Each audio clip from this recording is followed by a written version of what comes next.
What am I going to do with this baseball bat? Well, I'm going to tell you, I am actually going to fix my brake light, not bust it. DIY style. Welcome to my channel and to this video. If you need a brake light change, I'm working on a Subaru here, and I'm just a DIYer, not a mechanic, and I'm going to help you out.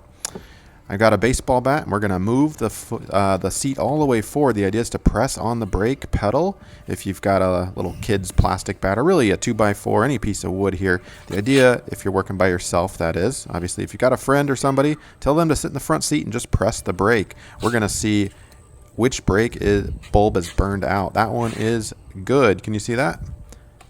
Looking great. This one, not good. So that baseball bat will secure the brake in the on position so that you can go back there and assess. While we're at it, check the turn signals.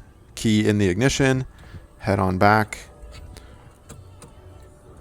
And the same thing, click the right button, or the right turn signal. We're looking good, because you might as well check this before you take everything out, right? Do the full assessment here.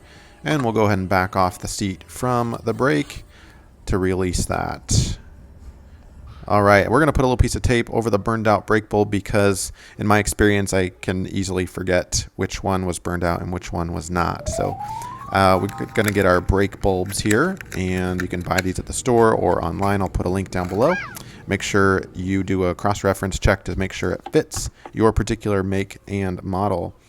If you've got a screwdriver, what we do here is open up the trunk on this particular Subaru, and the screwdriver is too small, so get a thicker, bigger one, and because these are pretty heavy-duty screws in here. There's 2 of them in this particular setup, so we're going to back those out. These are the only 2 screws that are holding in the turn light kind of unit, and you'll see what I mean by that here in just a second. So let's back those screws out. If you've got a drill, you can do this a little faster, but be careful if you're using a drill, especially when tightening them back up. You don't want to over tighten and crack this plastic. A lot of this stuff is plastic back here, so I always do an actual screwdriver and back it out by hand. So okay, so we've got those screwdrivers, or those screws out. Now be careful when you pry this out. If you just put the screwdriver back there, you might chip the paint. So I actually wrap my screwdriver in a cloth or something, and I'm looking to pry this out. And I've got one hand too. It certainly helps with 2, not holding a camera, right?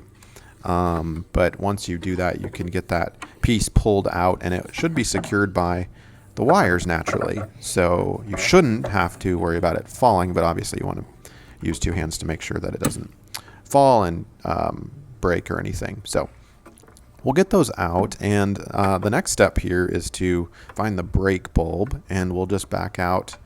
You can see you turn it, and it should have an arrow on it, clockwise or counterclockwise, probably counterclockwise, lefty-loosey. And so we'll kind of pop it out like that, and you can see we've got a spent, burnt out bulb. And let me pry that out here with one hand. There we go. There is our bad bulb. Now, you generally, especially with halogens, I don't know if they make halogen brake lights, but generally maybe don't. I've heard that you don't want to touch them with your bare hands because the oils from your fingers could. But I think brake lights are generally fine. You could certainly Google that, or just be safe and put on a glove. I'm going to be crazy here and risk touching it with my bare hand. Look out. I am a risk taker. What can I say? And we'll go ahead and just pop everything back in just the way it was, making sure the connections are secure and tight. And before we screw that back in, we're going to come back around with our trusty bat here.